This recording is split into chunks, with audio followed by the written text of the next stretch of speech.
All right, hi everybody. David Fogel back with you, CEO of the Symphonina Foundation, and back with another Symphonina Foundation podcast. And I'm joined today by conductor Ernesto Estigarribia of Mussi, who's now in Paraguay, but most of the time he's in the United States, but he originated from Paraguay. So currently music director and conductor of the Sheboygan Symphony and the Mankato Symphony, and also director of orchestra at Vanderbilt University Blair School of Music. Ernesto, how are you doing today? I'm doing fine, David. Thank you so much for having me. Oh, it's our pleasure. And right now you're in Paraguay, right? For our summer, I guess That's your correct. winter. Yes, for exactly. I don't know how I got so lucky to get two winters a year, but I did. So I'm spending, the American summer, but South American winter here in Paraguay. Yeah, but that's where you're originally from. That's correct. I was born and raised here in Paraguay. Yeah, and so when you if I did I understand correctly, you have some special assignment while you're in Paraguay this summer or winter down there. Right. Yeah, I recently was appointed as principal guest conductor of the Orchestra Sinfónica Nacional, the National Symphony of Paraguay, which for me is a great honor. I'm the first native born that holds that title, so it's very special to be here and to be working with this orchestra with whom I have been working for several years every year. And yeah, I'm very delighted to be here and working with my colleagues in the National Symphony. Well, congratulations. And also I think congratulations Thank are you. in order too that I believe you're the first Paraguayan to be conducting or musical director of a symphony orchestra in the United States also. Or maybe Oh, anywhere outside abroad, of outside Paraguay. of I don't know. Paraguay. Yeah, Yes, outside of yeah, Paraguay. outside of Paraguay. Yeah. Yes, yes. It's also a great honor, and I'm very lucky that people believed in my work and have entrusted me with those positions that I hold in the United States. So I'm very very fortunate. Yeah. I believe you went all the way through the Doctor of Music degree, DMA, the Doctor of Musical Arts degree in conducting, all the way through at University of Minnesota at the end. So if you can explain a little bit, what does the doctoral program in conducting entail and why is it that you gravitated towards that program? Yeah. So in music, um, most doctoral programs are called PhD, but in music we call it DMA because it's really a performance degree more so than an academic degree. So it's opportunities to conduct a lot. And the reason why I chose the University of Minnesota was precisely because of that. It was a very hands-on experience. I was on the podium all the time. And, the only way to get better at a craft is to do it. You have to do it It's over true. and over and over again. Like, what is that saying? I'm probably going to butcher this, but is you have to get 10,000 hours of practice in any new skill to master it. Yeah. And, easily, 10,000 hours of rehearsal will make you a good conductor. And although I didn't conduct 10,000 hours at the University of Minnesota, it got me a lot closer if than it would if I hadn't gone to the University of Minnesota. So, the DMA program, to answer your question, is a hands-on experience and in practical training of your craft. Yeah, we do have to take some academic classes and musicology, music theory, but that is it's a small portion of what we really do, which is conduct orchestras, teach orchestras, train orchestras, and so on. And I think it probably sets you up well for the academic side also. If you want, for example, to be a director of orchestra at a university school like Vanderbilt, I would imagine having a DMA or an equivalent degree would either be a prerequisite or certainly great to have. I say great to have. I don't believe. Well, I'm not so sure, but actually, I am kind of sure. I don't think a DMA was a requirement for Vanderbilt, but most academic institutions do require that for candidates to have a DMA, completed by the time of application. It is something that, especially smaller universities really treasure because they need to keep a ratio of doctors on their staff and Yeah. students in order to grant the degrees that they do. Ah, yes. Okay, that makes so it's a twofold benefit to the university than to have a DMA on when they For hire sure. you. Yeah, that's right. When you're music director of an orchestra and you're doing the planning for what music is going to be played, what are the things that you consider to be most important? It's balance of during the year, what do you want your audience, your community to experience? The musicians too, but mostly the audience, the people that will come and, set aside money and time to subscribe to your season. What is a balanced diet? And of course, you can't have all the nutrients in just one season, so you have to look at multiple seasons at a time, and you end up with a season that you get at the end. You also have to consider the budget and what the limitations are. You're not gonna bring Yo-Yo Ma every season, right? You know, Probably Yo-Yo Ma's fee is a sizable portion of our annual budget. So I mean that's a no. But you have to provide gratifying, extraordinary musical experiences for your audience. Bring exceedingly good guest artists. Bring music of the canon, like Tchaikovsky, Beethoven, Mozart, but also bring music of today, composers that write. Well, first of all, composers that live the same life that we do, Exactly. and Yes. that write for audiences of today. So, in the Sheboygan Symphony this year, we had new music by living composers in every concert except for Handel's Messiah this season, Yeah, and that's the wonderful. audience has uh, has received those performances really, really well. First of all, it sounds innovative, it sounds new, it sounds fresh, and it's good music. It's genuinely good music. So I always make an effort to bring music of our day in and mix it in with music of the established canon. Yeah, between Sheboygan and Mankato symphonies, do you find you have different audiences or pretty much the same? Oh no, definitely different audiences. The two communities are about 5 or 6 hours apart. So I mean, it's definitely not only different audiences, different demographic as well. Hmm. The socioeconomic um, uh, the socioeconomics of both communities are so distinctly different.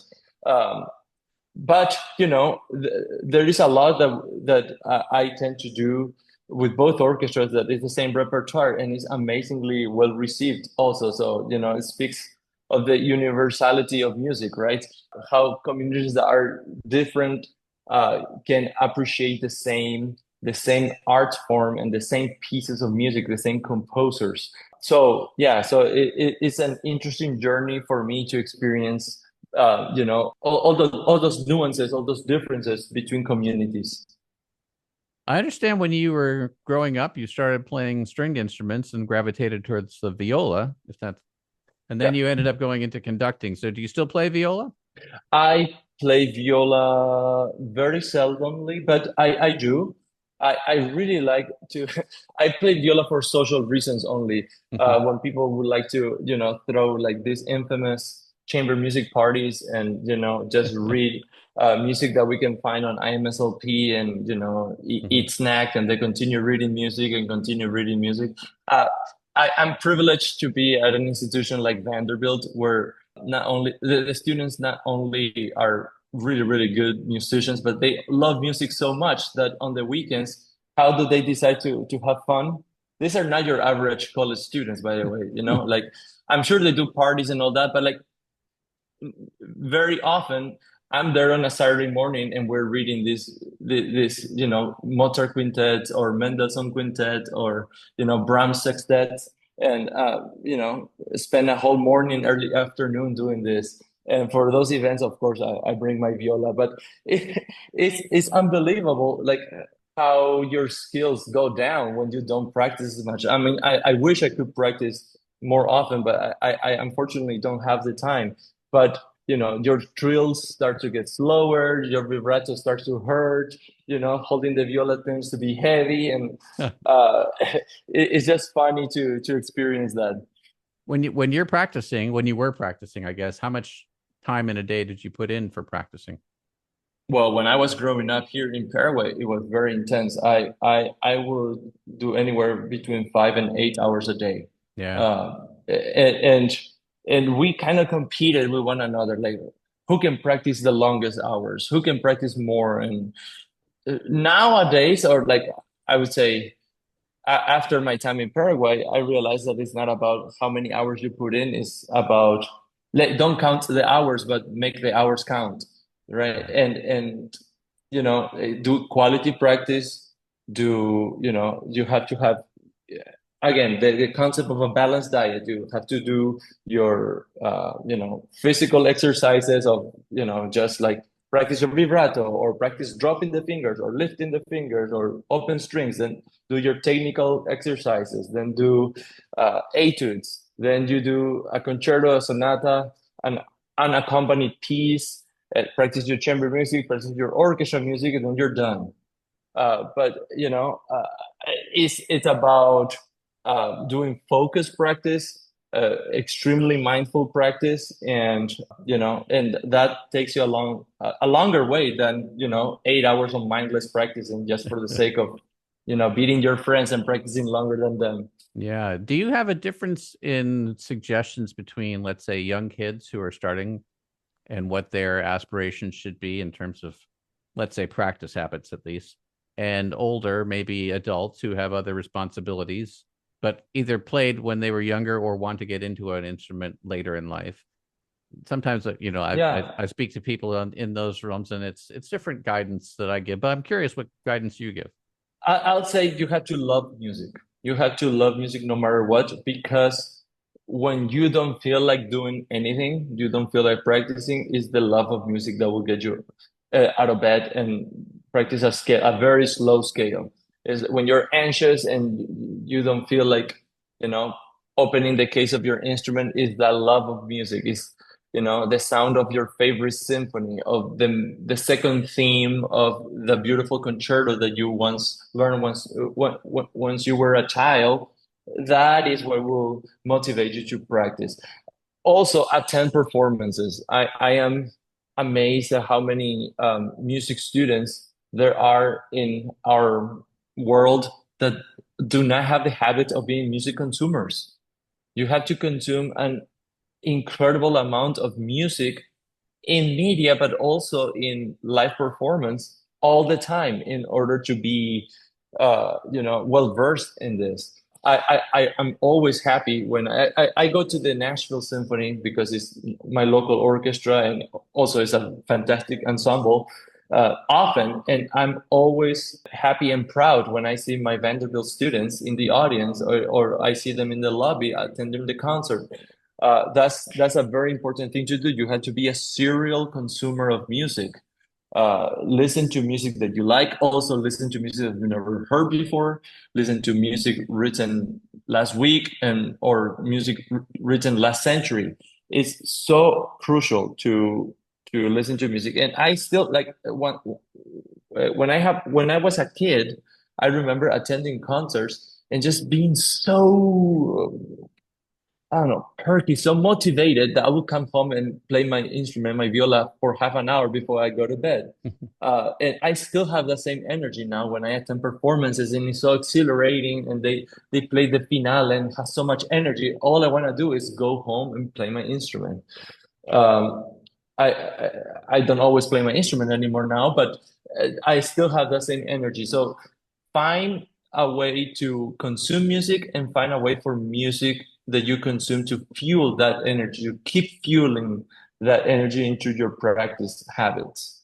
Yeah, you got to find that inspiration, and it's right there. So that'd be For great. sure. When we were talking before we got started, you had the opportunity to conduct the Budapest Scoring Orchestra for a documentary, and we've used the Budapest Scoring Orchestra on many of our, well, three of our albums, all three of them, and we've had a great success with them. Let's hear a little bit about your experience with them in the documentary that you were scoring. Right. This is a documentary called Bolt North. It was realized by Benji Iniger, who was the filmmaker and also the composer for the film. And it's 4 seasons in Minnesota.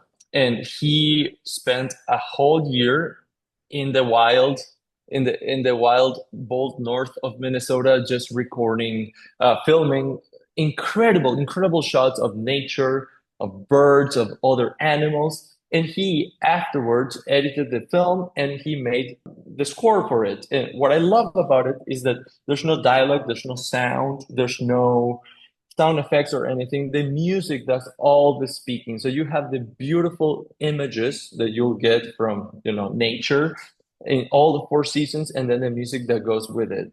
And I had a great experience in Budapest recording this for this film. The musicians are, of course, top-notch, incredible musicians. They were flexible with all the things that I was asking. Let's do this shorter. Let's do this longer, less, more. It honestly didn't even feel like a recording. It felt like a rehearsal. It was they were so responsive, and then at the end of the day, you have this beautiful, fully recorded film. And actually, afterwards in Minnesota with the Mankato Symphony, we did a premiere of the live to film version. So we projected the film and we played along. It was the first time that the movie was played with a live orchestra. So it's an unbelievably good piece. It's an unbelievably good film, and all made by the same person, who, by the way, also later on edited the whole thing. He's Benji, my friend, is a man of incredible craft and incredible array of skills. So he was able to put this whole thing together. Wow. Well, we'll have to try to get him on the podcast also and explore some of his experiences and talents. That's great. I do have a practical question. When you're conducting a foreign orchestra like Budapest, and you're offering insights for them as they're performing, are you doing that in English, or how's your Hungarian? No, Hungarian is zero. Zero. No Hungarian. Tough language. So, but a lot of those musicians, studied in Germany. In Europe, they have working knowledge of pretty much all languages because they travel so much. Of course, the distance they have to cover is a lot smaller. It's like going from Minnesota to Iowa, you cross 5 different countries in Europe. But like I will throw in like Nick Schleppen, like that's a direction that Mahler would use. So musicians do know what that means. Or no ritardando, like standard Italian. And when my very limited German or Italian wouldn't suffice anymore, I would say it in English, and the concertmaster was a very good sport in translating whatever I was saying. But I try to keep words to a bare minimum. Only the essentials. Like we try to show it with the hands. And as I said, these are top-notch musicians. So the non-verbal did a lot better than the verbal communication. Yes, right. That's all good. So are you working on anything for 2026? How does your calendar look right now? Well, I do anywhere between, 25 to close to 30 concerts a year, between all my different places that where I work. So, we have a season that is packed, as you would imagine, with many important things to celebrate. The most important of which probably is the 250th anniversary of the independence of the United States. So we're, of course, planning things to celebrate that, but to celebrate it with a symphonic statement, we love the Sousa marches and all those, but like, what is the American sound, and how did that evolve in the past couple hundred years? In the symphony orchestra, what are the sounds that came out of that very long process of synthesis, of several influences of immigration, of native born music to the United States? So what is that American sound, or is there an American sound, or there are different sounds that make up this? Is it more like the American palette of sounds? Yeah. What is it? So we are planning for concerts to celebrate the independence and all that happened in those 250 years. That sounds great. Well, as we get closer to July 4th next year, we'll make sure that we're doing a little promotion for you to make sure everybody's aware of what your program is all about. And Ernesto, if people want to get in touch with you, what's the best way to do that? I'm fairly active on Instagram. I am at Ernesto Conductor. I'm very easy to get in touch with, and I always respond to all the direct messages that I receive. Not always immediately, but I always make sure to respond to them as soon as I can. Well, we appreciate that. We appreciate your time with us today, Ernesto. Good luck with everything. You're doing great. Congratulations on everything. Thank you so much. And if we can ever be of help to you, just let me know. Yeah, no, it's our pleasure. And we'll listen to some more music on the way out here that you've conducted. Wish you the best for the day.